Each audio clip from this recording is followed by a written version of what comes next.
Hello students, आज हमारे पास physics का एक क्वेश्चन है। एक तार का प्रतिरोध 8 ओम है, इसे दोगुनी लंबाई तक खींचा जाता है। तार का नया प्रतिरोध ज्ञात कीजिए। ये इंटरमीडिएट फिजिक्स का क्वेश्चन है। तो यहाँ पर हमें जो दिया है वो तार का प्रतिरोध दिया है 8 ओम, तो हम इसको R1 इक्वल टू 8 ओम मान लेंगे। और इसका नया प्रतिरोध पूछा है, तो यहाँ पर R2 हम प्रश्नवाचक चिन्ह लगा लेंगे। इसको दोगुनी लंबाई तक खींचा गया है, तो प्रारंभिक लंबाई L1 को हम L मान लेंगे, और दोगुनी लंबाई तक खींचा है तो इसकी जो दूसरी लंबाई बन जाएगी L2 वो 2L मान लेंगे। अब तार को हम जब खींचेंगे तो तार का आयतन नहीं बदलेगा, जितना पहले तार था उतना ही बाद में तार का मात्रा तो उतनी रहेगी, तो उसका आयतन बराबर रहेगा। तो यहाँ पर जो तार का आयतन है वो होता है क्षेत्रफल गुणे लंबाई। दूसरी अवस्था में भी यही होगा, तो क्षेत्रफल इंटू लंबाई। A1 into L1 is equal to A2 into L2, आयतन नहीं चेंज होगा। अब यहाँ से हम L1 बट्टे L2 लेना चाहें तो ये A1 उधर चला जाए तो A2 अपॉन A1, तो L1 upon L2 is equal to आ जाएगा A2 अपॉन A1, समीकरण नंबर 1। अब जैसा कि आप जानते हैं जो प्रतिरोध होता है वो लंबाई के समानुपाती और क्षेत्रफल के व्युत्क्रमानुपाती होता है, तो R proportional L upon A होता है। अब इस सूत्र को अगर हमें अप्लाई करेंगे तो इस हिसाब से ये जो लंबाई है R1 बट्टे R2 में निकालेंगे इसकी, तो L1 अपॉन A1 आएगा यहाँ से, और दूसरी कंडीशन के लिए हम निकालेंगे R2, तो L2 अपॉन A2 आएगा। 1 2 3 4 ये 4 संख्या होंगी, तो पहली चौथी का गुणा करते हैं तो ये ऊपर चला जाएगा A2, नीचे ये दोनों आ जाएंगे। तो इस तरीके से हमें L1 upon L2 into A2 upon A1 प्राप्त हो जाएगा।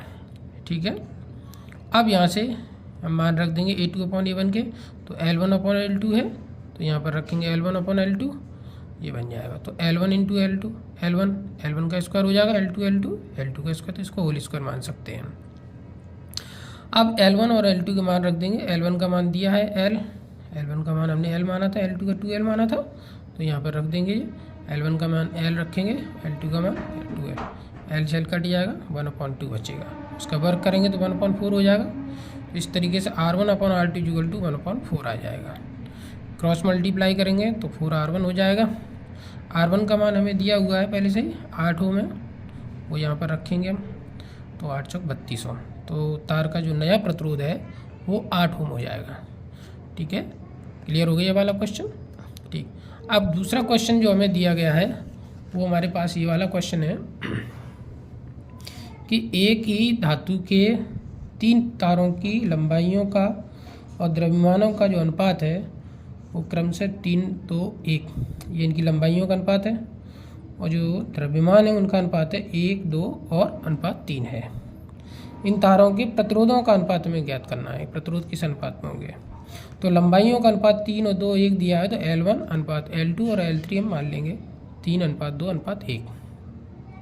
ठीक है, द्रव्यमानों का अनुपात दिया है 1:2:3, तो M1 अनुपात M2 अनुपात M3 मान लेंगे 1:2:3। अब प्रतिरोध का जो फॉर्मूला होता है R बराबर रो L अपॉन A, रो यहाँ पे विशिष्ट प्रतिरोध होता है तार के लिए। ठीक है, अब हम इसमें क्या कर रहे हैं, ऊपर नीचे L का मल्टीप्लाई अपनी तरफ से कर लेंगे, तो L इंटू L स्क्वायर हो जाएगा, इसमें L का मल्टीप्लाई होगा, A इंटू L ये क्षेत्रफल है, ये लंबाई, गुणा करेंगे तो आयतन बन जाएगा ये धातु का, तार का। जैसा कि आप जानते हैं जो आयतन होता है वो द्रव्यमान बटे घनत्व होता है, V बराबर M/D। तो V का मान जब यहाँ पर रखेंगे तो M/D ऊपर चला जाएगा, तो ये प्रतिरोध का नया मान आ जाएगा हमारा फॉर्मूला बन के rho into L square into D upon M। अब यहाँ पर ये रो कांस्टेंट है, D कांस्टेंट, रो और D दोनों नियत है कि धातु के लिए, तो इनको हम छोड़ दें तो ये हमारा प्रतिरोध जो है L स्क्वायर बट्टे M के समानुपाती हो जाएगा, यानी कि L स्क्वायर के समानुपाती और द्रव्यमान के व्युत्क्रमानुपाती हो जाएगा। ओके, अब यहाँ से हम निकाल सकते हैं प्रतिरोध का अनुपात हमें पूछा तीनों तारों का, R1 अनुपात R2 अनुपात R3 निकालेंगे तो L पहली कंडीशन L1 अपॉन M1 हो जाएगा square, L2 square upon M2 हो जाएगा, और तीसरी कंडीशन के लिए L3 स्क्वायर अपॉन M3 हो जाएगा, तीनों का हो जाएगा। अब L1 L2 L3 के हमें मान दिए हैं 3 2 1, तो 3 का स्क्वायर 2 का स्क्वायर और 1 का स्क्वायर हो जाएगा। M1 M2 M3 के मान यहाँ दिए हैं 1:2:3, तो हमने यहाँ रख दिए 1 2 3, स्क्वायर कराएंगे 9 हो जाएगा। ये 2 का स्क्वायर 4 होता है, 2 से काटेंगे तो 2 ही आएगा, और ये 1 का स्क्वायर 1 होता है तो 1/3 हो जाएगा। ठीक है, अब ये अनुपात निकल के आ रहा है। अब यहाँ से नीचे ये 3 हमें ख़त्म करना है, तो क्या करेंगे, इसका मल्टीप्लाई कर लेते हैं। ये रेशियो का नियम होता है अनुपात का, 3 का इसमें मल्टीप्लाई करेंगे, 3 3 27, 3 2 6, ये 1 हो जाएगा। यहाँ से 3 से 3 कैंसिल हो जाएगा। तो इस तरीके से इन तीनों प्रतिरोधों का जो अनुपात आएगा तारों का, वो 27:6:1 आएगा। ठीक है, तो ये क्वेश्चन समझ में आ गया। आज की वीडियो समझ में आई।